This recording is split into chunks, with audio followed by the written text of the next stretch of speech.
de 1 Juan capítulo 1, del versículo del 1 al 4, vamos a estudiar en esta noche. Y antes de comenzar a desarrollar estos versículos, vamos a entrar un poco en la historia de esta carta, esta epístola. Esta epístola, esta carta, fue escrita entre el año 85 y 90 después de Cristo. ¿Qué quiere decir? Que seguramente muchos de los 12 apóstoles que comenzaron con Jesús, hasta este tiempo, solamente el único que estaba vivo era el apóstol Juan. Después que Juan escribe esta carta allí en Éfeso, es llevado a la isla de allí de Pasmo, y allí Dios les revela el Apocalipsis. Entonces, el autor que vamos a ver ahora, él escribió 3 libros. Escribió el Evangelio según San Juan, las 3 epístolas, 1 de Juan, 2 de Juan, 3 de Juan, y el libro de Apocalipsis. Y este Juan que nosotros vamos a estudiar, es ese Juan que Jesús lo llamó a él y a su hermano hijo del trueno. ¿Por qué le dijo así hijo del trueno? Porque en un momento cuando Jesús lo envía a predicar, ellos están a predicar y dice, maestro, hay algunos que no lo recibieron. Y si no lo reciben, ¿qué le decimos? ¿Que descienda fuego del cielo y lo consuma? Durísimo era. Y después ese discípulo jovencito, al estar ese tiempo con Jesús, esos 3 años y medio, Dios transformó su corazón. Y después se llamó a ser el apóstol del amor. Dice que él se recostaba en el pecho de Jesús en la última cena. Él era uno de los 3 amigos íntimos de Jesús: Pedro, Jacobo y Juan. Y Juan ahora estaría teniendo casi unos 70 años, ya eran ancianitos ya. Y de los discípulos que estaban con Jesús, solamente él quedaba. De esos 12 apóstoles que menciona la palabra de Dios, que Jesús estuvo con ellos, y Jesús estuvo con ellos hasta el último momento de su vida. Sabemos que la mayoría de los apóstoles fueron martirizados por causa de Cristo. Pero por una razón, Dios permitió que Juan siguiera vivo. Y esta carta, él no está destinada a una iglesia en particular. Fíjese que cuando escribe allí, Pablo escribe a la iglesia de Éfeso, Corinto, Tesalónica. Pero esta carta es una carta que puede estar escrita no solamente para hermanos cristianos, personas judías que fueron cristianos y también gentiles. Es una carta que hoy en día la podemos abrir también nosotros y leerla. Porque hemos estado estudiando, usted estudió la carta de Éfeso, que fue exclusivamente enfocada a esa iglesia. Pablo escribió a esos hermanos. Pero aquí Juan escribe a todos los hermanos en particular. Entonces, estos hermanos, vamos a ver por qué Juan escribe esta carta. Ya era ancianito. Dice que esta carta, seguramente muchos escritores apuntan que él la escribió en Éfeso. A esta carta. Ahora, en este tiempo, entre el año 85 y 90 después de Cristo, ya no era tan común la persecución de la iglesia, de los hermanos.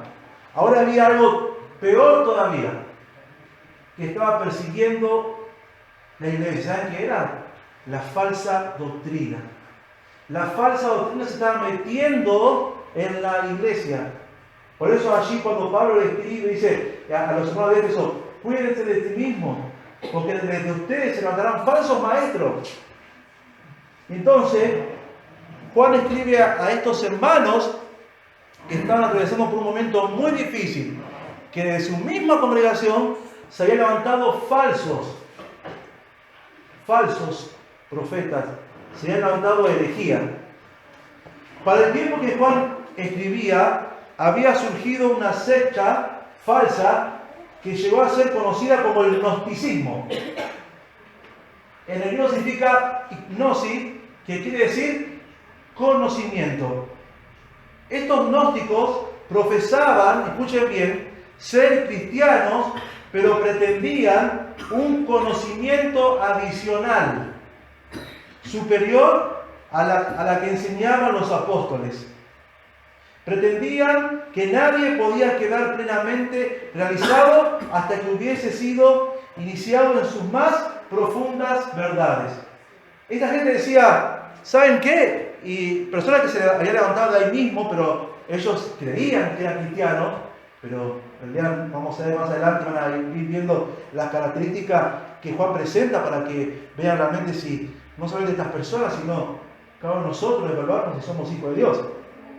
Esta persona decía, mirá, lo que los apóstoles enseñaron, lo que está en la Biblia, está bien, pero hay que tener más conocimiento, no alcanza con ese conocimiento.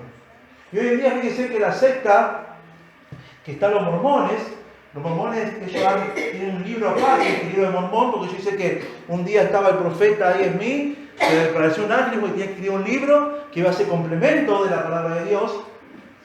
Y para los mormones la Biblia es incompleta, necesita... Bueno, estas personas decían que lo que los apóstoles habían enseñado, las cartas, no alcanzaban. Faltaba algo más.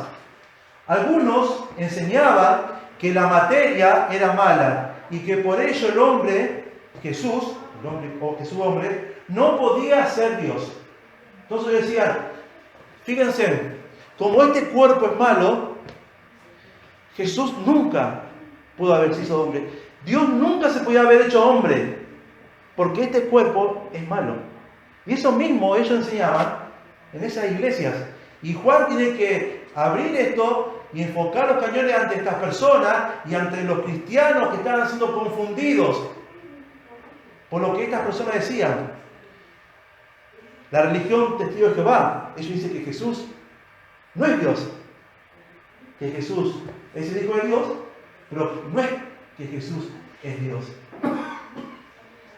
Hacían una distinción entre Jesús y el Cristo. El Cristo era para ellos una emanación divina que vino sobre Jesús en su bautismo y que lo dejó poco antes de su muerte, quizás en el huerto de Getsemaní. Según ellos, Jesús ciertamente murió, pero el Cristo no murió.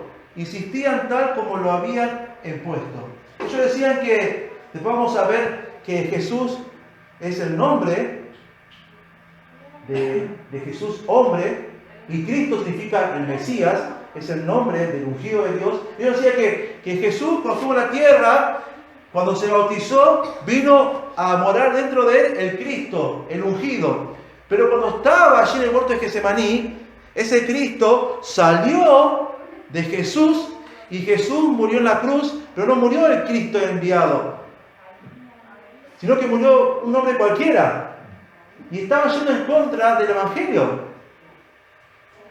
Porque ellos decían que Jesús, hombre, murió, pero el ungido de Jehová no. ¿Por qué? ¿Por qué no murió el ungido de Jehová? Porque ellos decían que la materia, que el cuerpo era malo y que Dios nunca se iba a meter dentro de un cuerpo. Fíjense lo que decía un escritor en ese tiempo, después de la persecución y después en este siglo, dice un escritor, Michel Green dice que el Cristo celestial era demasiado santo y espiritual para mancharse con un contacto permanente con carne humana. Fíjense lo que tenía la gente que pensaba, que el Cristo celestial era demasiado santo y espiritual para mancharse con un contacto permanente con la carne humana. Juan se enfrenta a enseñanza falsa. Dos enseñanzas vamos a ver durante todo este libro en que Juan se enfrenta. Dice, en esta epístola Juan se enfrentó a dos ramas principales de la enseñanza falsa de estos herejes. Negaban la realidad del pecado. Juan dice que si seguimos pecando, no podemos afirmar que somos de Dios. Si decimos que no tenemos pecado, nos engañamos en lo mismo y nos negamos a aceptar la verdad. Ellos que decían, no, total, vamos a pecar, total, no pasa nada. Hay que llevarse conocimiento. Y pequemos, total, el Espíritu no pasa nada, total, esto es malo, hay que pecar.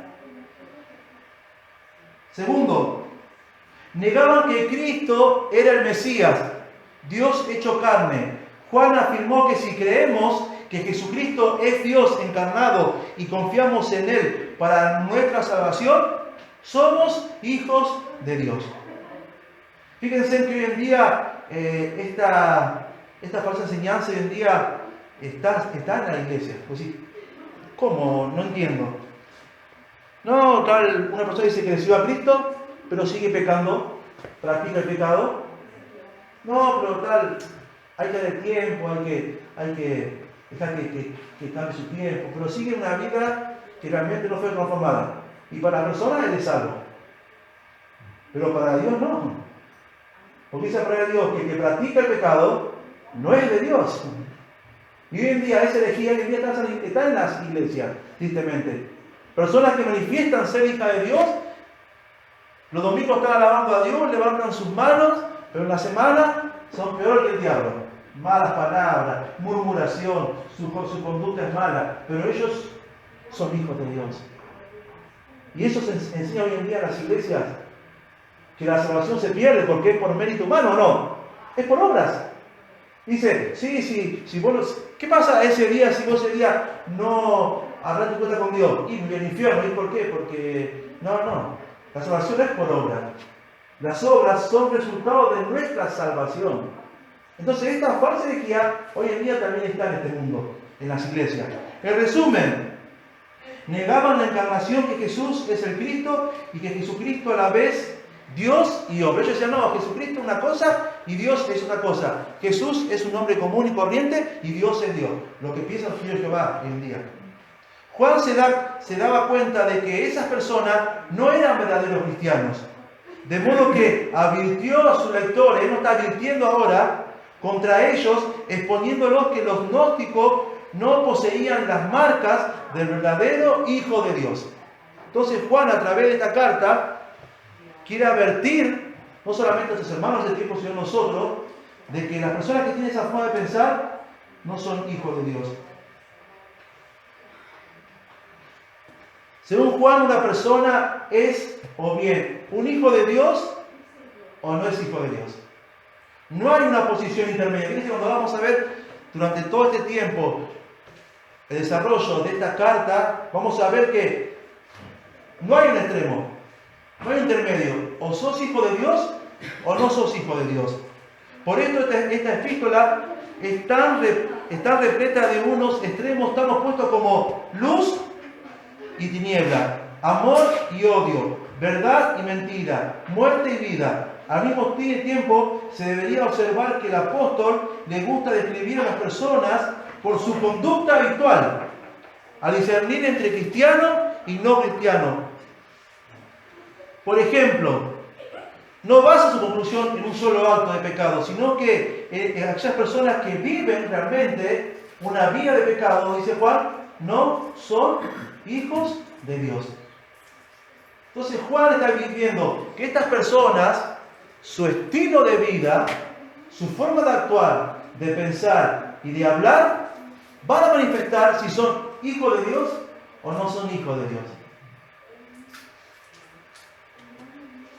Los gnosticismos profesaban conocer la verdad, pero Juan establece aquí los verdaderos hechos de la fe cristiana, que pueden ser conocidos con servidumbre. Juan, a través de este libro, describe que Dios es como luz, capítulo 1, versículo 5, a Dios como amor, capítulo 4, versículo 8 y 16, a Dios como verdad, capítulo 5, versículo 6, y a Dios como vida, capítulo 5, versículo 20.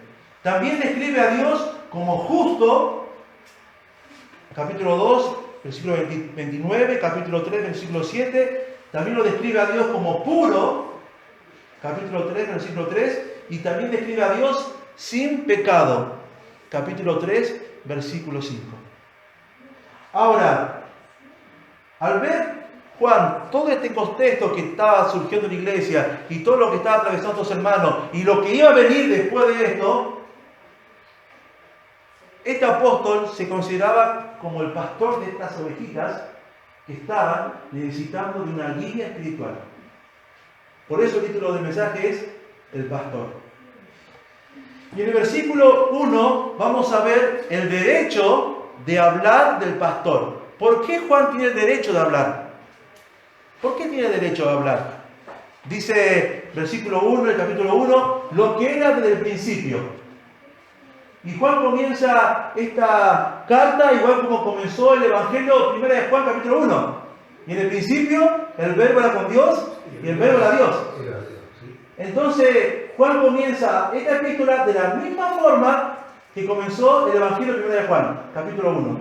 Y él menciona que lo que era desde el principio, que Jesús, el Verbo, era Dios, y ellos estuvieron siempre.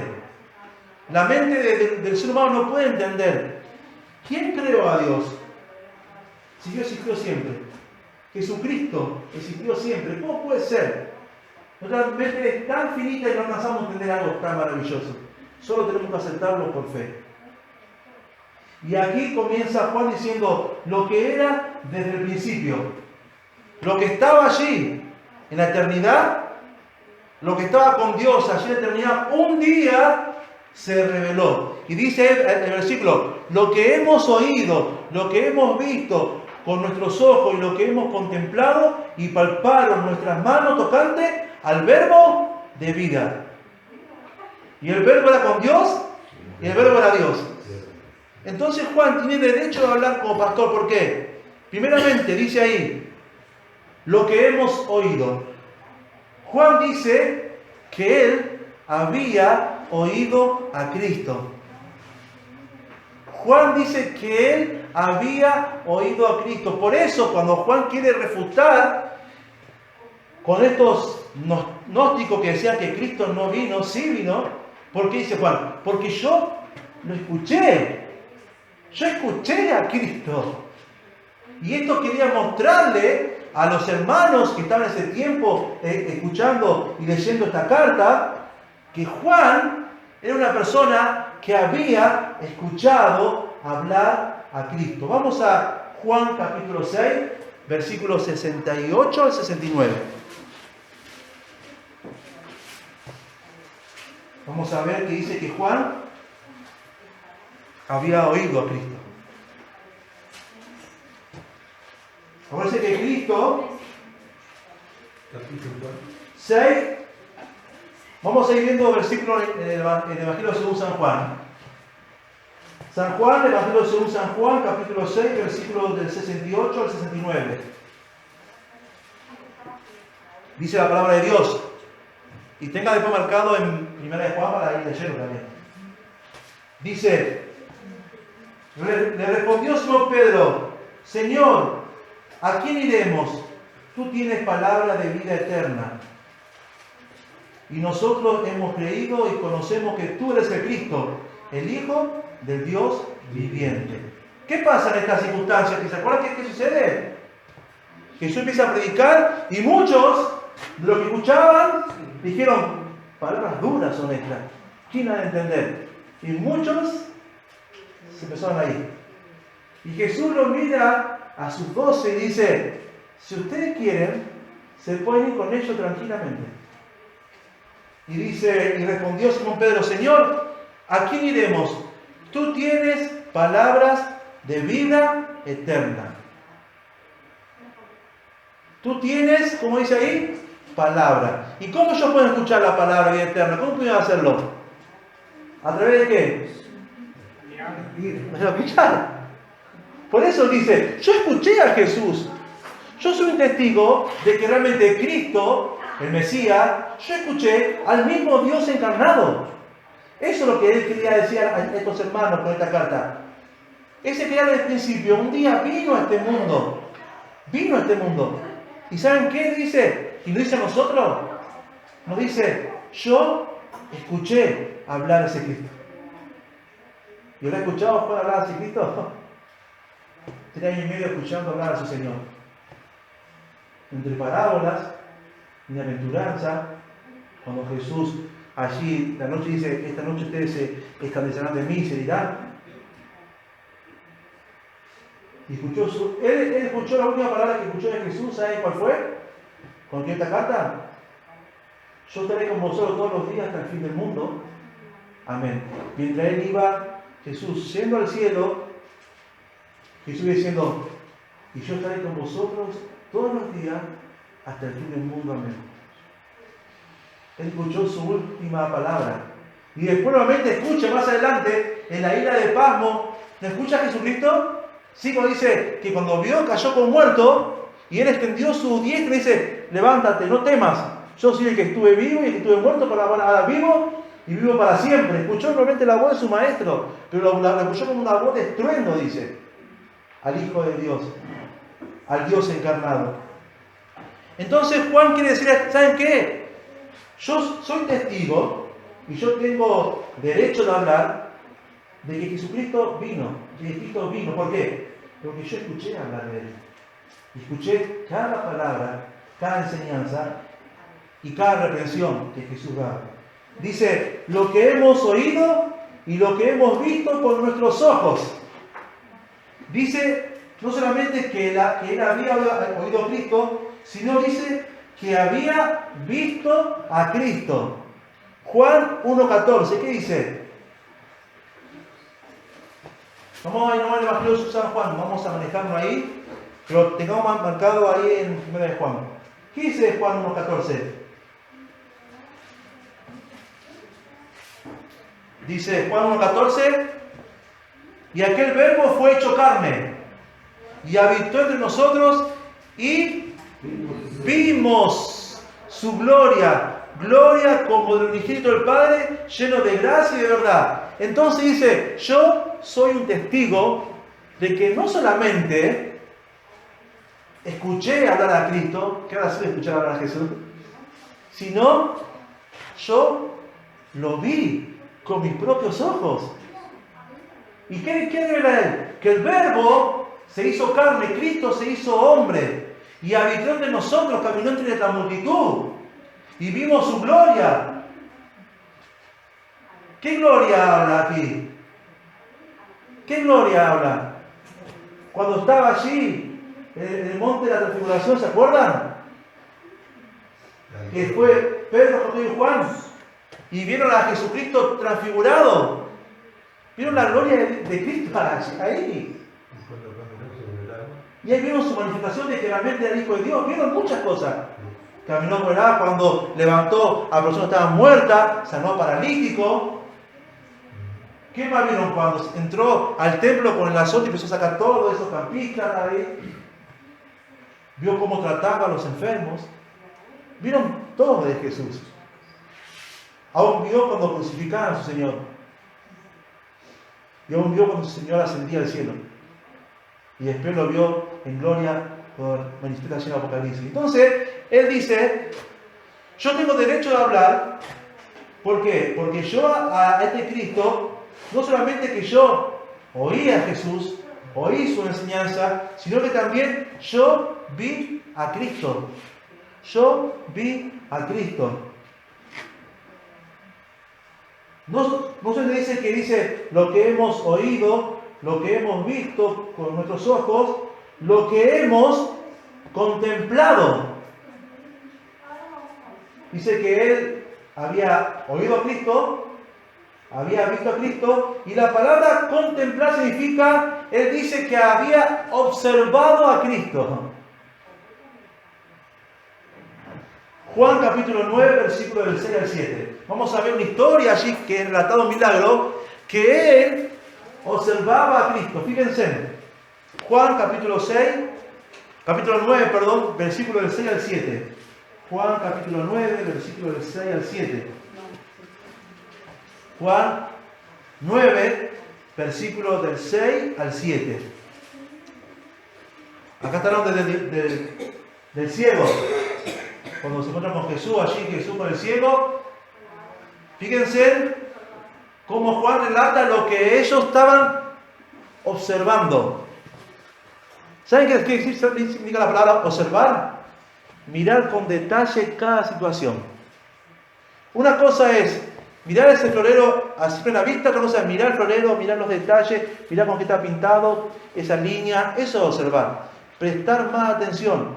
Y dice Juan, no solo que yo escuché a Cristo, lo vi, no era un fantasma, lo vi, sino que yo observé a Cristo. Y dice allí, dicho esto, escupió en tierra e hizo lodo con saliva y untó con el lodo los ojos del ciego y dijo, ve a lavarte del tanque Siloé. Que traducido es enviado, fue entonces y se lavó y regresó viendo. ¿Vieron ese detalle que Juan vio?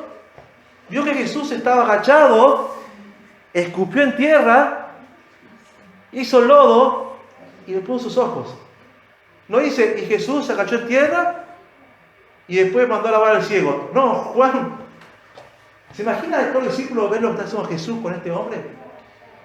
Y Juan dice a estos lectores, no era un fantasma, yo vi a Jesús no solamente en carne propia, sino vi a Jesús actuando y haciendo cosas. Y en muchas otras ocasiones Juan vio a Jesús. Quise poner esta acá, la más simple.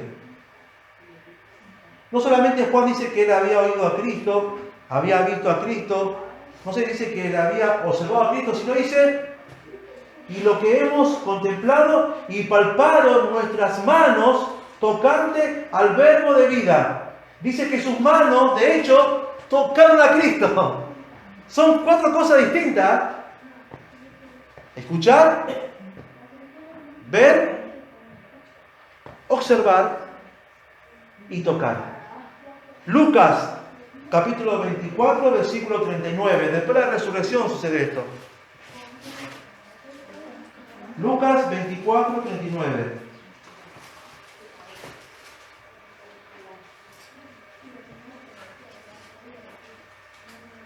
Cuando Jesús se le aparece allí a los discípulos que estaban allí escondidos después de la resurrección, dice Lucas capítulo 24, versículo 39, dice, mirad mis manos y mis pies, que yo mismo soy. ¿Qué dice ahí? Palpad y ved, porque un espíritu no tiene carne ni hueso, como veis que yo tengo. Dice a los lectores, yo a Jesús lo toqué, y aún más, después que resucitó, lo toqué a Jesús. Jesús no era un fantasma, era Dios encarnado. Y Juan quería a estos lectores animarle e ir en contra de estos gnósticos que decían que Cristo no había venido a la tierra, solamente en el bautismo y después se fue antes de la crucifixión. Y vos dices, no, estos muchachos están mintiendo. Ellos no fueron testigos oculares. Ellos estuvieron frente a Jesús. Yo sí estuve frente a Jesús. Y yo pude escucharlo, pude verlo, pude observar y pude tocar al verbo de vida, al que desde el principio estaba con Dios y se hizo hombre. El mismo que existió desde toda la eternidad con Dios Padre, vino a este mundo como verdadero hombre. La realidad de su encarnación queda indicada por el hecho de que los apóstoles le habían oído, lo vieron con sus ojos, lo contemplaron profundamente en su meditación y lo palparon realmente con sus manos. El verbo de vida no fue una mera ilusión pasajera, sino una verdadera persona en un cuerpo de carne. Eso es lo que Juan quiere decir a esta persona. Jesús no era una ilusión, era una persona en un cuerpo de carne. Vimos que aquí Juan habla acerca de que él tiene derecho de hablar como pastor y de decir que realmente Cristo, ¿por qué? Porque él fue testigo. Y ahora vamos a ver el tercer punto. Primer punto vimos el derecho del pastor, ahora vamos a ver el mensaje del pastor, que está en el versículo 2. ¿Qué dice Juan ahora? Dice la palabra de Dios. Versículo 2. Porque la vida fue manifestada y la hemos visto y testificamos y os anunciamos la vida eterna, la cual estaba con el Padre y se nos manifestó. Juan 1.14, después vamos a buscar Juan 1.14, que dice ahí, que recién lo estuvimos leyendo. Juan 1.14 dice: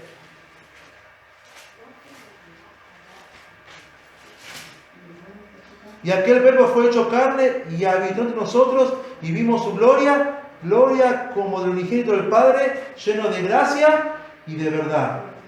Juan nuevamente quiere a las personas mostrarle Y le dice nuevamente, porque la vida fue manifestada y la hemos visto y testificamos y os anunciamos la vida eterna, la cual estaba con el Padre y se nos manifestó. Nuevamente dice que Jesús estuvo con Dios, vino a este mundo en forma de hombre. ¿Y qué dice Juan? ¿Qué va a hacer ellos? Juan te da un mensaje y dice, ellos testificaban y anunciaban. Dice ahí, y testificamos y os anunciamos la vida eterna. La palabra testificar significa afirmar con seguridad una cosa, especialmente si se ha visto o se tiene testigo de ella. Esa palabra testificar, afirmar con seguridad una cosa, especialmente si se ha visto o se tiene testigo de ella. Eso es testificar. Es como que llaman a un hombre que vio a un accidente, lo llevan y empiezan a preguntar, a ver, ¿qué viste vos? Y si esa persona es sincera, le va a decir todos los detalles porque estuvo en ese lugar. Pero muchas veces meten a uno ahí, ¿vos qué viste? No, yo estaba viendo esto acá, el otro. Mentira, nunca estuvo ahí, todo para aparecer en la escena de que estuvo ahí, pero nunca estuvo. Pero Juan está diciendo, nosotros afirmamos con seguridad de que lo que hemos visto y oído, somos testigos de eso.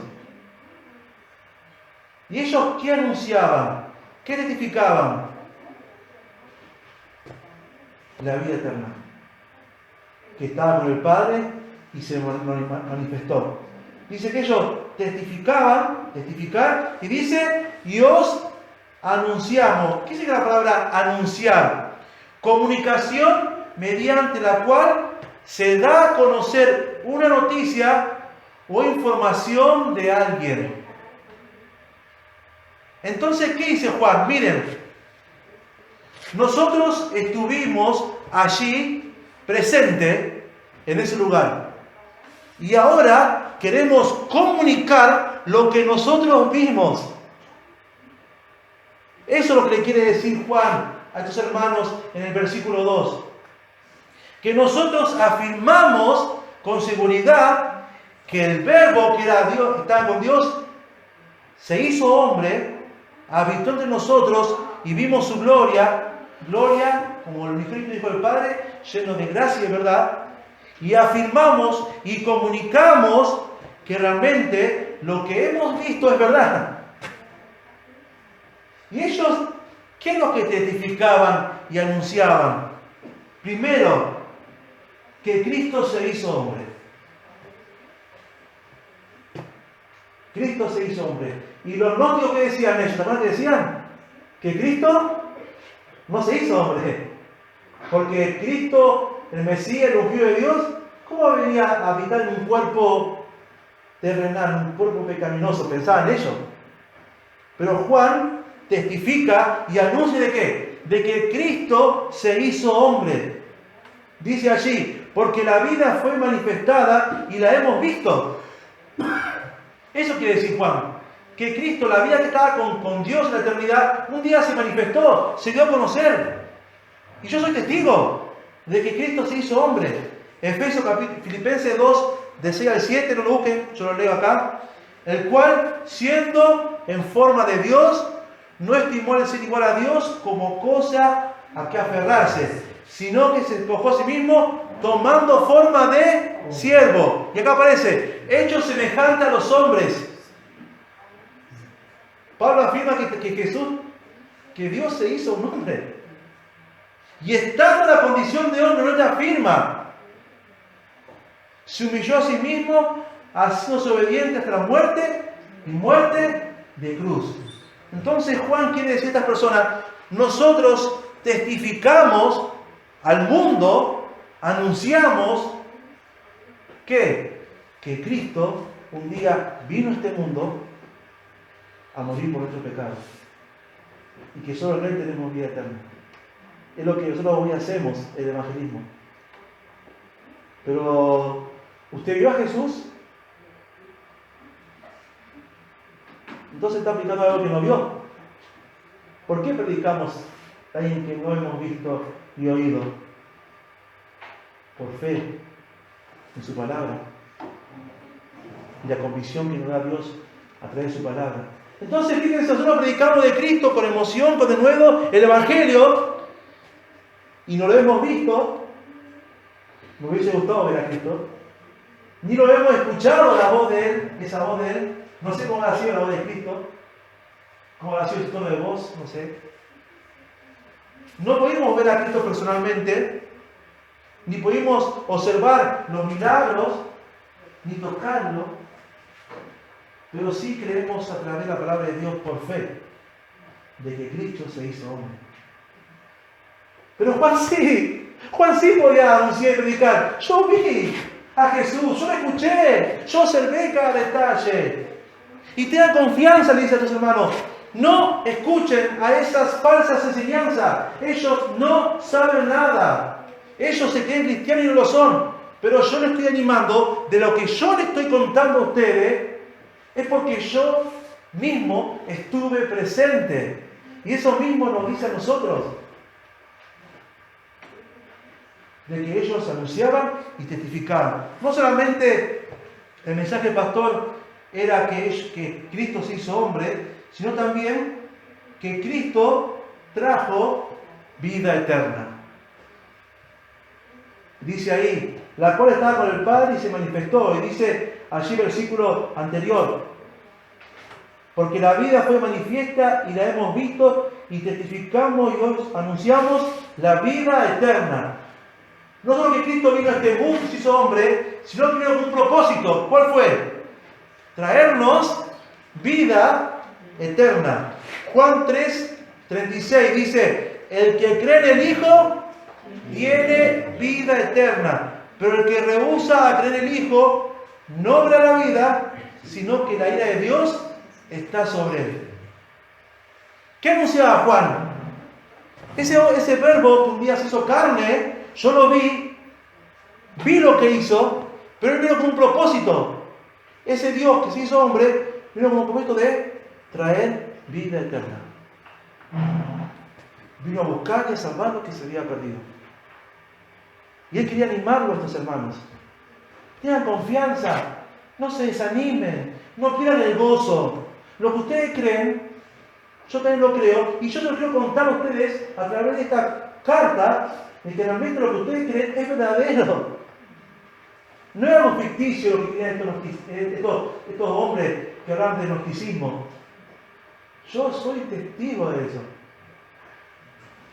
El versículo 2 confirma que aquel que estaba con el Padre y a quien Juan designaba con el nombre de vida eterna, se hizo carne y habitó entre nosotros y fue visto por los apóstoles.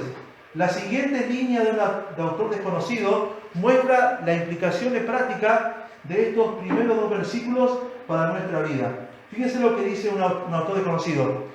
Estoy contento de que mi conocimiento de la vida eterna no es edificado sobre las especulaciones de filósofos, ni siquiera de los teólogos, sino en el incontestable testimonio de aquellos que oyeron, vieron, contemplaron y palparon a aquel en quien estuvo encarnado. No se trata de un mero sueño encantador, sino de una sólida realidad cuidadosamente observada, de una realidad registrada con precisión. Wow, precioso lo que dijo este autor desconocido.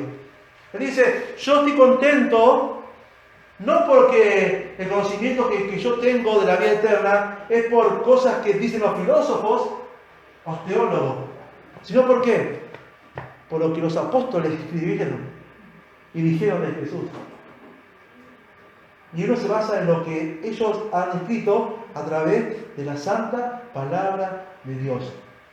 Entonces vimos, capítulo 1, versículo 1, el derecho a hablar del pastor, que dice que había oído. ¿Qué más? Había visto, contemplado y habían palpado sus manos.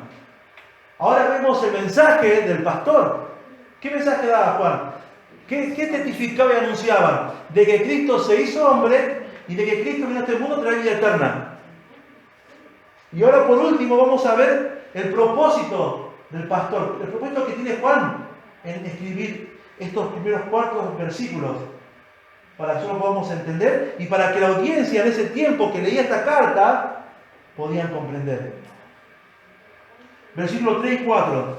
Lo que hemos visto y oído, eso os anunciamos, para que tengáis también vosotros, para que también vosotros tengáis comunión con nosotros, y nuestra comunión verdaderamente es con el Padre y con su Hijo Jesucristo. Estas cosas os escribimos para que vuestro gozo sea cumplido.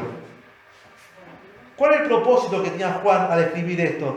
Primero, es su deseo de producir comunión con los hombres y comunión con Dios, dice el versículo 3. Lo que hemos visto y oído, eso os anunciamos para que también vosotros tengáis comunión con nosotros, y nuestra comunión verdaderamente es con el Padre y con su Hijo Jesucristo.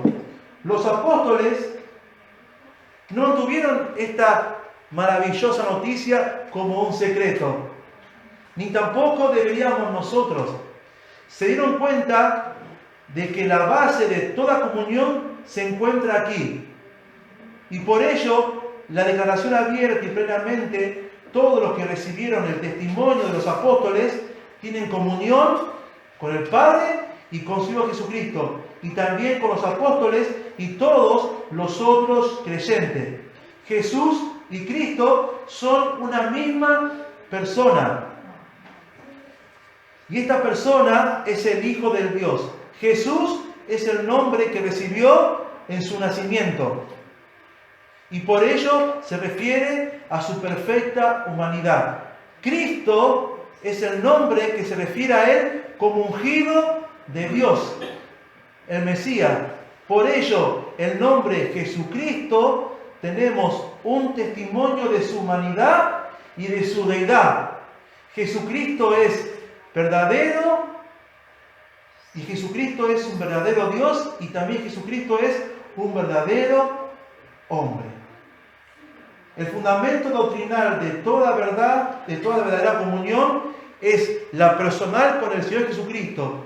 No puede haber verdadera comunión con los que mantienen falsas expectativas o perspectivas acerca de Cristo. ¿Qué quiere decir Juan? ¿Cuál es el propósito de Juan? De producir comunión con los hombres y comunión con Dios. Un ejemplo es así. Un día a nuestro oído llegó el Evangelio. Hemos escuchado ese Evangelio. Dios nos abrió el entendimiento para que resplandezca la luz del Evangelio. Y cuando esa luz resplandeció, el Espíritu Santo a todas nuestras vidas y nos confrontó y nos mostró que era de pecado, de justicia y de juicio. Y después allí Dios, en forma de hombre, Jesús, entra en mi corazón y es mi Salvador. Y de ahí empezó a tener una comunión con Dios que antes no la tenía. Esa comunión no se perdió.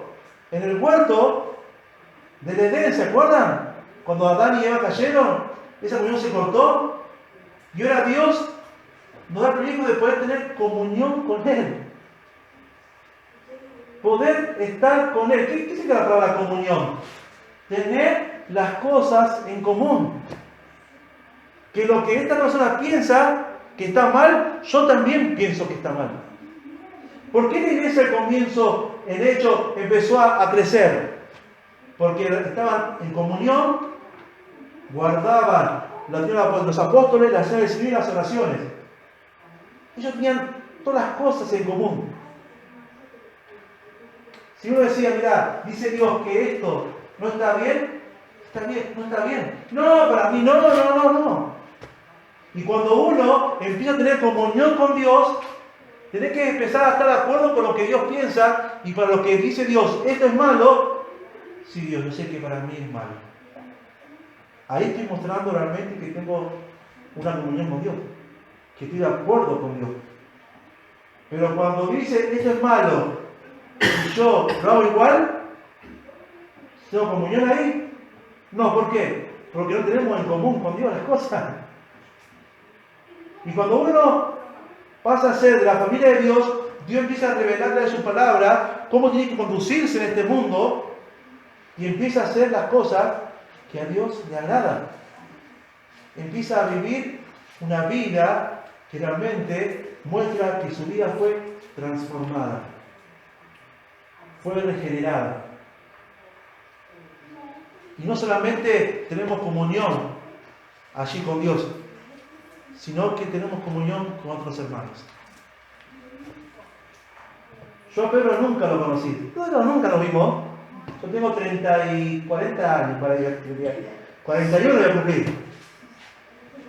Mirá que vino a Felicia, nunca lo vi a Pedro. Nunca. Mirá que fue a Rafael a comprar, se Rafael a comprar muchas veces. Yo en el centro me cruzo, todos me conocen, nos saludamos en el centro, me cruzo a Rafael, lo conocemos todos. Nunca lo vi a Pedro. Nunca. Y hoy los dos compartimos algo en común, Cristo Jesús. El Evangelio un día llegó a su vida y llegó a mi vida. Carlos, ¿cuándo Carlos lo vimos? Nunca. Y tenemos los dos en común. Jesucristo es el Hijo de Dios y Cristo vino a salvarnos. Qué precioso que es eso, ¿cierto? No es hermoso, a mí me conmueve eso, hermano.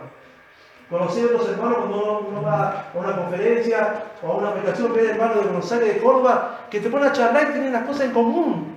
Es precioso. Los dos piensan igual. ¿Por qué? Porque el Evangelio causó eso en los corazones de las personas que un día Cristo transformó. Y Juan dice, el propósito de este libro es que ustedes no tengan comunión con esas personas que dicen que Cristo no vino. No, ni se acercan a ellos. Tengan comunión con aquellas personas que sí dice que Cristo vino y vino a traer vida eterna. Hoy en día está en común el ecumenismo, ¿cierto? Católico, protestante, bautista. Y allá en Rafaela está la junta pastoral. Están todos los pastores de Rafaela. Hasta un más sacerdote. Nosotros no estamos ahí. Nosotros no estamos de acuerdo en el ecumenismo. No tenemos las cosas en común. Entonces no voy a estar con ellos. Puedo charlar, sí, pero no podemos hacerlo juntos. ¿Por qué? Porque ellos piensan la forma de Dios y de su palabra, y yo pienso otra forma de Dios y de su palabra. Y no podemos tener una comunión con ellos. Dice Juan, con esas personas pueden charlar, pero no tengan comunión, no tengan algo en común. Sí quedan en común con personas que realmente creen en que Cristo es el Hijo de Dios y que no tienen vida eterna. Y que es el único Dios y mediador entre el hombre. No solamente el propósito era de su deseo de producir comunión con los hombres y con Dios, sino su deseo era también traerle a los suyos gozo. Dice el versículo 4, estas cosas os escribimos para que vuestro gozo sea cumplido. ¿Saben qué? Estos hermanos están totalmente desanimados. ¿Por qué? Porque un día llegó el Evangelio a sus vidas, ese Evangelio de salvación. ¿Qué Evangelio? De que Dios se hizo hombre, habitó, mostró sus milagros, pero lo primordial fue venir y morir en una cruz y salvarnos y traernos vida eterna. Y el Señor mensaje con toda claridad y empezamos a seguir al Evangelio, a Cristo, a Dios. Pero de pronto, de la misma congregación, se levantaba y decía, no, Cristo nunca vino. Jesús era una persona y Cristo otro. Imagínense lo que han sido esos lugares. Que uno empieza a hacer una cosa y otra cosa empiezan a contradecir. ¿Qué gozo hay ahí? No puede haber gozo ahí. Y Juan quiere traerle gozo a esta persona. El deseo de Juan es traerle gozo a lo suyo. Y dice, estas cosas os escribimos para que vuestro gozo sea cumplido. Dice Filipenses capítulo 2, versículo 1 al 2, yo lo leo. Por tanto, si hay alguna consolación en Cristo, si hay algún consuelo de amor, si hay alguna comunión del Espíritu, si hay algún afecto entrañable, si hay alguna misericordia, completad mi gozo sintiendo lo mismo, teniendo el mismo amor, unánimes, sintiendo una misma cosa. Precioso pasaje. Precioso pasaje. Pero ¿por qué escribe Juan así acerca del tema de la comunión? La razón la da con estas palabras. Hoy escribimos estas cosas para que vuestro gozo sea completo. Juan se da cuenta de que el mundo no puede dar un gozo pleno y permanente para el corazón del hombre. Este gozo solo puede venir por medio de una relación apropiada con el Señor. Cuando una persona tiene comunión con Dios y con el Señor Jesucristo, tiene un gozo profundamente asentado que no puede ser perturbado por las circunstancias terrenales. Precioso, hermano. Precioso. Termina Juan esta parte y dice, ¿saben qué? Este mundo no puede traer el gozo. No le puede dar gozo pleno a las personas. Solamente ese gozo puede venir con una relación con el Señor apropiada. Cuando una persona tiene comunión con Dios y con Jesucristo, tiene un gozo profundamente asentado, que no puede ser perturbado por las circunstancias terrenales. Precioso, hermano. Si usted tiene una verdadera comunión con Dios y con sus hermanos, su gozo está cumplido. Eso dice Juan. Juan le dice, nosotros hemos oído, hemos visto, hemos observado, hemos tocado al Verbo. No solamente eso, sino que nosotros queremos mostrar y testificar y anunciar de que Cristo se hizo hombre y de que vino otra vida eterna. Pero ¿cuál fue el propósito de todo esto? De tener comunión no solamente con Dios, sino con los hermanos. Y al tener comunión con los hermanos, tiene que ser el gozo cumplido. Porque el gozo solamente es producido a través de ¿qué? Del fruto del Espíritu Santo, que es amor, gozo, paz, paciencia, unidad, bondad, fe, mansedumbre y templanza. Una persona que no tiene una relación personal con Dios es porque no tiene Espíritu Santo y no es un hijo de Dios. Y una persona que tiene al Espíritu Santo de su vida, cuando tenga una comunión con Dios y dependa de Dios y se alimente de la palabra de Dios y tenga relación con otros hermanos, la circunstancia que pueda atravesar este mundo no va a sacudir su gozo. No me refiero a una persona que está siempre sonriendo. Si hay una desgracia en tu vida, no hablo de ese gozo. Hablo de una tranquilidad, de una paz que solamente los hijos de Dios pueden experimentar paz en medio de la tormenta. Solamente los hijos de Dios pueden experimentar gozo en medio de la tormenta, en medio del dolor, en medio de la circunstancia. Solamente los hijos de Dios podemos experimentar ese gozo. ¿Por qué? Porque tenemos una comunión personal con Dios.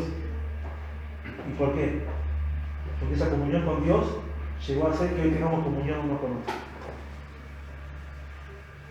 Y Juan comienza esta carta con estos versículos, animándoles a estos hermanos que están siendo allí bombardeados por la falsa enseñanza, a que escuchen.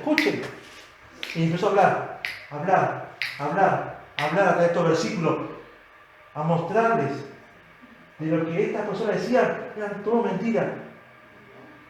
Yo soy testigo. Y yo estuve ahí. Y yo les quiero contar lo que yo puedo oír, escuchar, tocar y observar. Qué precioso, cuando estemos en el cielo, no sé, uno dice, yo me trae a Pablo, no trae a Juan, conocer a Juan allí. Conocer a otros hermanos en el mundo que uno no conoce, que son parte de la familia de Dios. Y una vez vamos a estar con el Señor adorándole, pero vamos a tener una relación también con otros hermanos de otros tiempos. Y aquí Juan, ya era ancianito tenía casi 70 años, 80, tiene ese fervor. Y él estaba contando esa experiencia como si hubiera sido ayer mismo. Pasaron más de 50 años. Y Juan les contaba esa experiencia como si hubiese sido ayer mismo, como que ayer mismo hubiese estado con Jesús charlando, hablando, observando, tocando. Y él dice, ¿me voy a callar yo a eso? No, yo voy a anunciar y voy a testificar ¿de qué? De que Cristo se hizo hombre y vino a traer vida eterna. Y de que a través de esa muerte yo puedo tener comunión con Dios y con los hermanos. ¿Y yo me voy a callar? Dice Juan, no me voy a callar. ¿Y nos podemos callar, hermano? No nos podemos callar, hermano. Ante tan falsa enseñanza y en este mundo, no podemos callarnos. No podemos callarnos. Tenemos que anunciar, testificar que Cristo se hizo hombre y que vino a traer vida eterna. Que el Señor bendiga su palabra.